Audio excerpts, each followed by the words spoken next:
بسم اللہ الرحمن الرحیم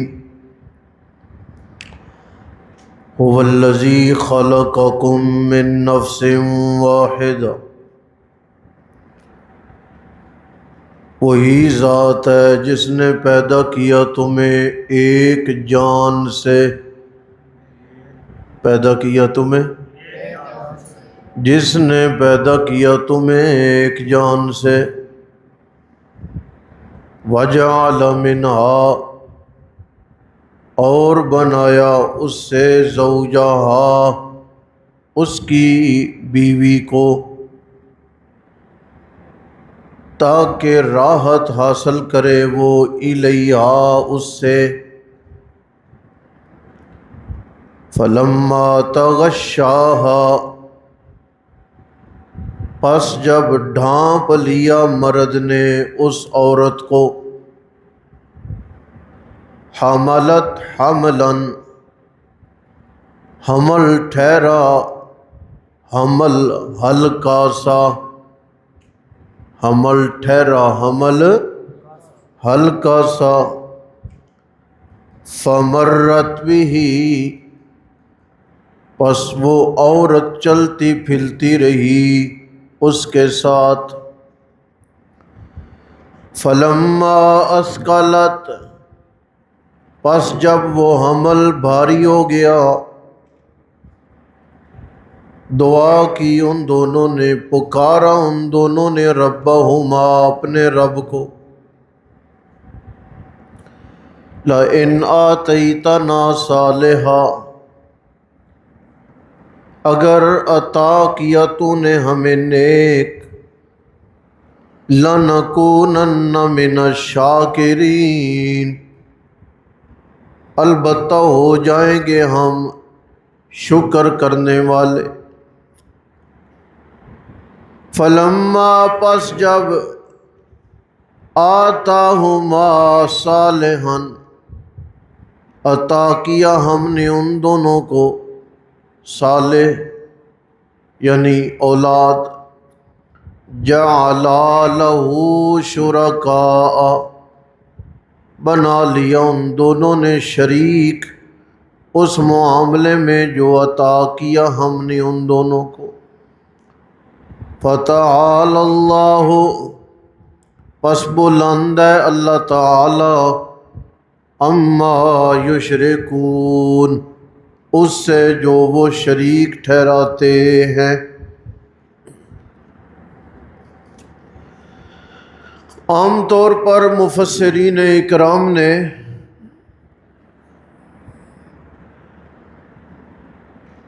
ایک تفسیر اس کی یہ کی ہے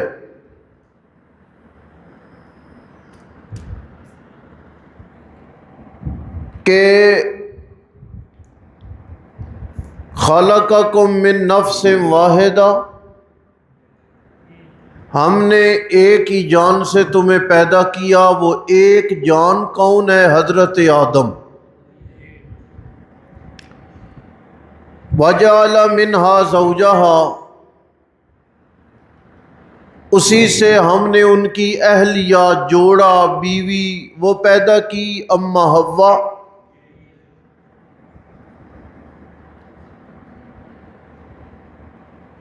پھر جب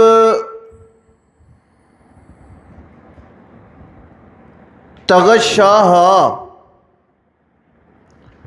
مرد نے عورت کو ڈھانپا، یعنی وہ فطری قربت اختیار کی تو حمل ٹھہرا، حملاً خفیفا، ہلکا سا۔ کیوں؟ حمل تو ہلکے ہی ہوتا ہے، پھر وہ پانی کا قطرہ، لوتھڑا، خون، پھر ہڈیاں، پھر ترتیب ہے نا۔ پہلے تو وہ پانی کا قطرہ ہے، اور 40 دن تک فرشتہ کھڑے ہو کے کہتا ہے یا رب، اے رب، پانی کا قطرہ ہے۔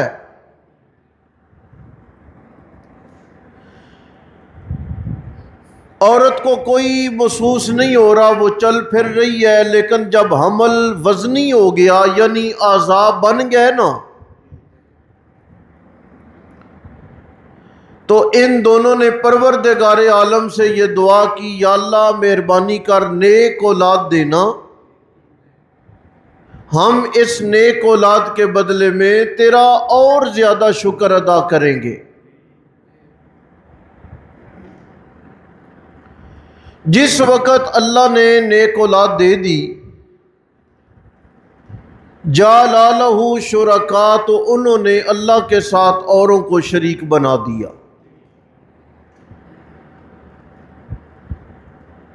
عام طور پر مفسرین نے ایک تفسیر یہ کی ہے کہ حضرت آدم علیہ السلام کی اولاد پیدا ہوئی، فوت ہو گئی، دوسرا بچہ پیدا ہوا، وہ فوت ہو گیا، تو شیطان نے جو بہکایا نا بی بی کو کہ آپ کے بچے یکے بعد دیگرے فوت ہو رہے ہیں، تو آپ نام رکھیں عبد الحارث۔ ٹھیک ہے جی، آپ اتنی سی بات سن لینے کے بعد یہ بات توجہ سے یاد رکھو، اللہ کے پاک پیغمبر کی زندگیوں میں شرک بھی نہیں ہوتا، اور پیغمبر کی زندگیوں میں شرک کا شبہ بھی موجود نہیں ہوتا۔ لہٰذا یہ تفسیر کرنا، یہ پیغمبر کے شیان شان تو کیا، پیغمبر کے اصحاب کے شیان شان بھی نہیں ہے۔ بھلا پیغمبر سے ایسی بات صادر ہو جائے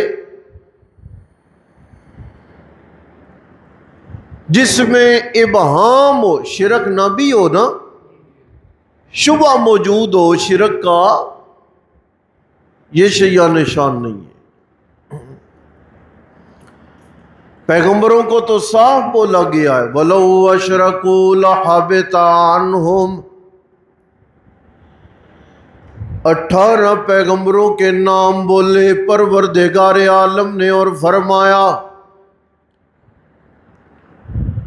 اگر یہ جلیل القدر 18 پیغمبر شرک کرے، کیا کریں؟ لَحَبِطَ عَنْهُمْ، میں اللہ بتا رہا ہوں کہ میں ان کے اعمال کو برباد کر دوں گا۔ رحمت دو عالم صلی اللہ علیہ وسلم کے متعلق قرآن کہتا ہے لَإِنْ أَشْرَكْتَ، اگر آپ نے بھی شرک کیا، لَيَحْبَطَنَّ عَمَلُكَ، کتنے قیمتی اعمال ہیں، اگر شرک ہو گیا تو آپ کا بھی کوئی عمل باقی نہیں رہ جائے گا۔ لہذا یہ بات مسترد ہے کہ پیغمبر کی طرف ہم اس بات کی نسبت کریں۔ سمجھ آ گئی آپ کو؟ اب یہ کہ قرآن پاک نے کہا ہو والذی خلقکم، اوپر دیکھیں، وہ ذات جس نے تمہیں ایک جان سے پیدا کیا، پھر اس کی عورت پیدا کی تاکہ وہ سکون کرے، پھر اس مرد نے عورت کو ڈھانپا، پھر وہ ہلکا سا حمل ٹھہرا، عورت لے کے چلتی پھرتی رہی، پھر حمل بھاری ہو گیا تو انہوں نے دعا کی۔ سنا، یہ اشارہ ظاہراً تو یہی ہے کہ یہ آدم علیہ السلام کی بات ہوگی، ظاہراً تو یہی لگ رہا ہے نا۔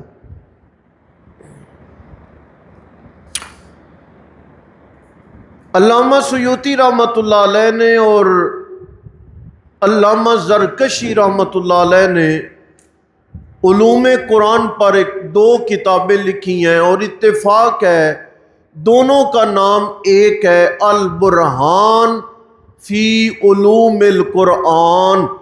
علامہ سیوطی کی کتاب اس کا بھی نام یہی ہے، اور زرکشی اس کا نام بھی یہی ہے، البرہان۔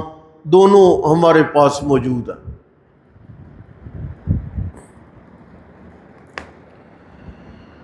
انہوں نے قرآن کریم کے علوم پر بات کرتے ہوئے یہ بولا ہے کہ قرآن کریم میں گفتگو کی انداز بڑے عجیب ہے۔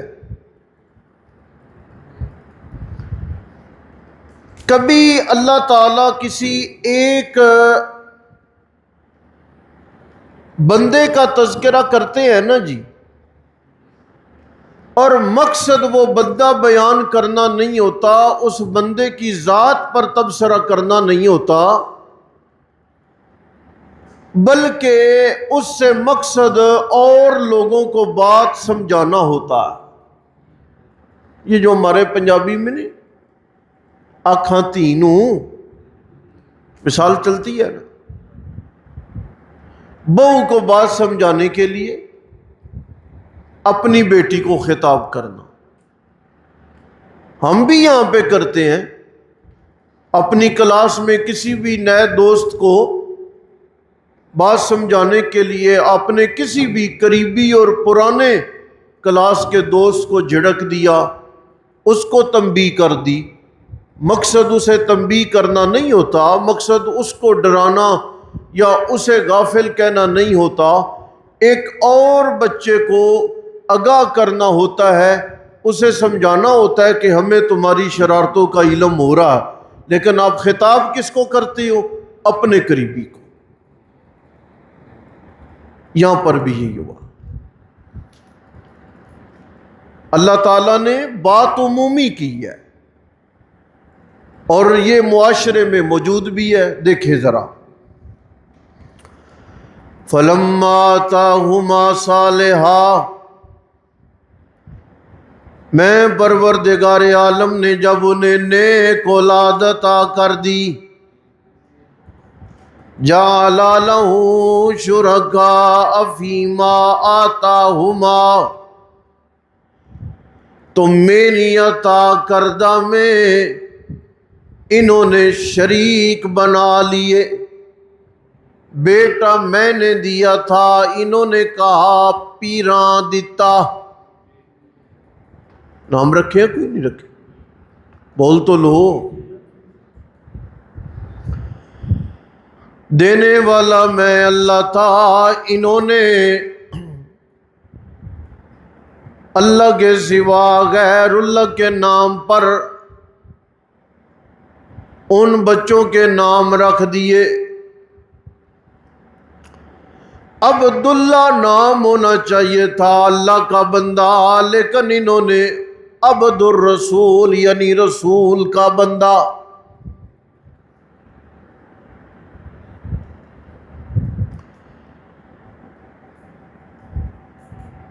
عملی طور پر نام بدلے، لیکن کچھ لوگ ہیں جنہوں نے نام تو عبداللہ رکھا، لیکن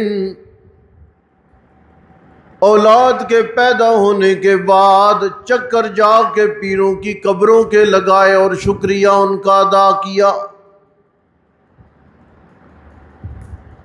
بات سمجھ آ گئی؟ غیر اللہ کے دروازوں پہ جا کے ان کی منتیں مانی،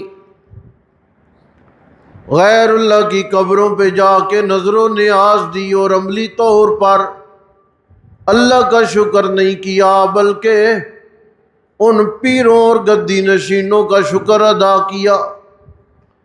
حالانکہ بات یہ ہے، فتعالی اللہ عما یشرکون، اللہ ہر قسم کے شریکوں سے پاک ہے۔ عام بندہ بھی رب کا شریک نہیں، بڑے سے بڑا ولی بھی رب کا شریک نہیں، کسی پیغمبر کا صحابی بھی رب کا شریک نہیں، کوئی پیغمبر بھی رب کا شریک نہیں۔ حتیٰ کہ امام الانبیاء صلی اللہ علیہ وسلم بھی پروردگار عالم کے شریک نہیں۔ ایک بندہ ہے، اللہ کے نبی علیہ السلام کے پاس آیا ہے، آپ نے فرمایا تیرا کل کیا پروگرام ہے، کیا ترتیب ہے تیری، کیا تیری کل مصروفیت ہے، کیا کرنا ہے تو نے؟ اور بندے نے جواب دیا یا رسول اللہ کل کی مصروفیت اللہ جانے اور اللہ کا رسول جانے۔ فغضب رسول اللہ صلی اللہ علیہ وسلم، اللہ کے نبی علیہ السلام کا چہرہ غصے سے سرخ ہو گیا۔ آپ نے فرمایا اجعلتنی للہ ندا، تو نے مجھے اللہ کا شریک بنا دیا۔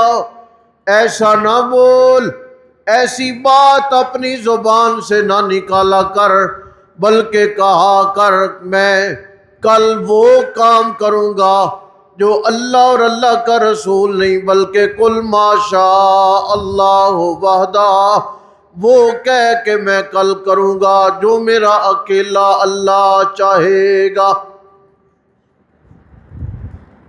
پیغمبر کو بھی پروردگار عالم کے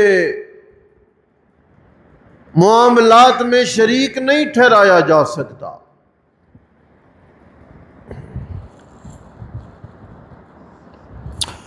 قرآن کریم میں بھی کئی جگہ پہ نبی علیہ السلام کو خطاب ہے۔ اللہ نے کہا نا میں نے آپ کے گناہ معاف کر دیے۔ پیغمبر کا گناہ ہے کوئی؟ ہم وہاں پہ کیا کرتے کہ آپ کے گناہ نہیں، یعنی آپ کی امت کے گناہ، ٹھیک ہے نا جی۔ اور بھی سیوں مقامات ہیں جہاں پہ ہم کہتے ہیں کہ یہاں پہ اللہ نے خطاب تو کیا ہے پیغمبر کو، لیکن مراد پیغمبر نہیں ہے، بلکہ مراد کون ہے؟ امت ہے۔ اس لیے یہاں پر بھی پیغمبر کی طرف اس بات کی نسبت کرنا کہ پیغمبر نے ایسا کام کیا جس میں شرک کا ابہام ہو، تو یہ انبیاء کرام کے پروگرام اور پیغمبروں کے مشن اور پیغمبر کی دعوت اور پیغمبر کے بتائے جانے والے پیغام کے بالکل خلاف ہے۔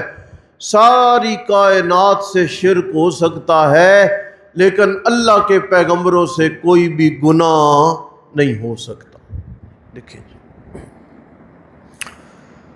هو الذی خلقکم، وہی ذات ہے جس نے تمہیں پیدا کیا ایک جان سے اور بنایا اس سے جوڑا اس کا، یعنی زوجہ اس کی، لیسکن الیہا، تاکہ وہ راحت پائے اس کے ذریعے۔